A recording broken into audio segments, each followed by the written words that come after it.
ఛానల్లో.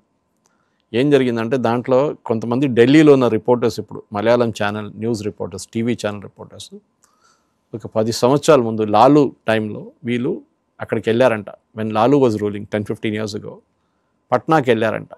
పట్నాకి వెళ్ళి ఒక హోటల్లో ఉన్నారంట వీళ్ళందరూ క్యాంపెయిన్ టైంలో.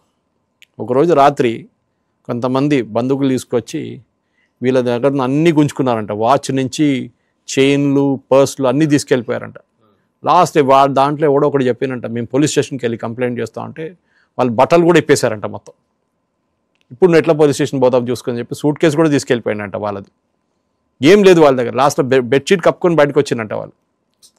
ఆ పరిస్థితి ఉంది ఆ టైంలో. ఇప్పుడు చూడండి లా అండ్ ఆర్డర్ చాలా ఇంప్రూవ్ అయింది. కానీ ఎస్ ఇంకా చాలా చేయొచ్చు. కానీ అక్కడ ఉన్న కల్చర్, బాహుబలి కల్చర్లు, అక్కడ ఉన్న గుండా కల్చర్ని ఎట్లా యూపీలో ఎట్లా వైప్అవుట్ చేశారో దానిలాగానే ఈవెన్ బీహార్లో చేయాల్సి వస్తుంది. ఇంకో యోగిలా మారగలడు ఆయన నితీష్కి అంత ఒక అగ్రెసివ్ ఇమేజ్ లేదు. బహుశా చిరాగ్ పాస్వాన్కి ఉండొచ్చు. That is I'm always pushing for Chirag Paswan as the next chief minister. నేనేం చేయలేను కానీ I'm just making a suggestion that Chirag Paswan can be the next chief minister of Bihar. ఎందుకంటే బీహార్లో బీజేపీకి ఒక ఫేస్ అయితే లేదు. ఇప్పుడు 4 ఉప ముఖ్యమంత్రులు, 3 ఉప ముఖ్యమంత్రులు అంటున్నారు. యాక్చువల్లీ డెప్యూటీ చీఫ్ మినిస్టర్ అనే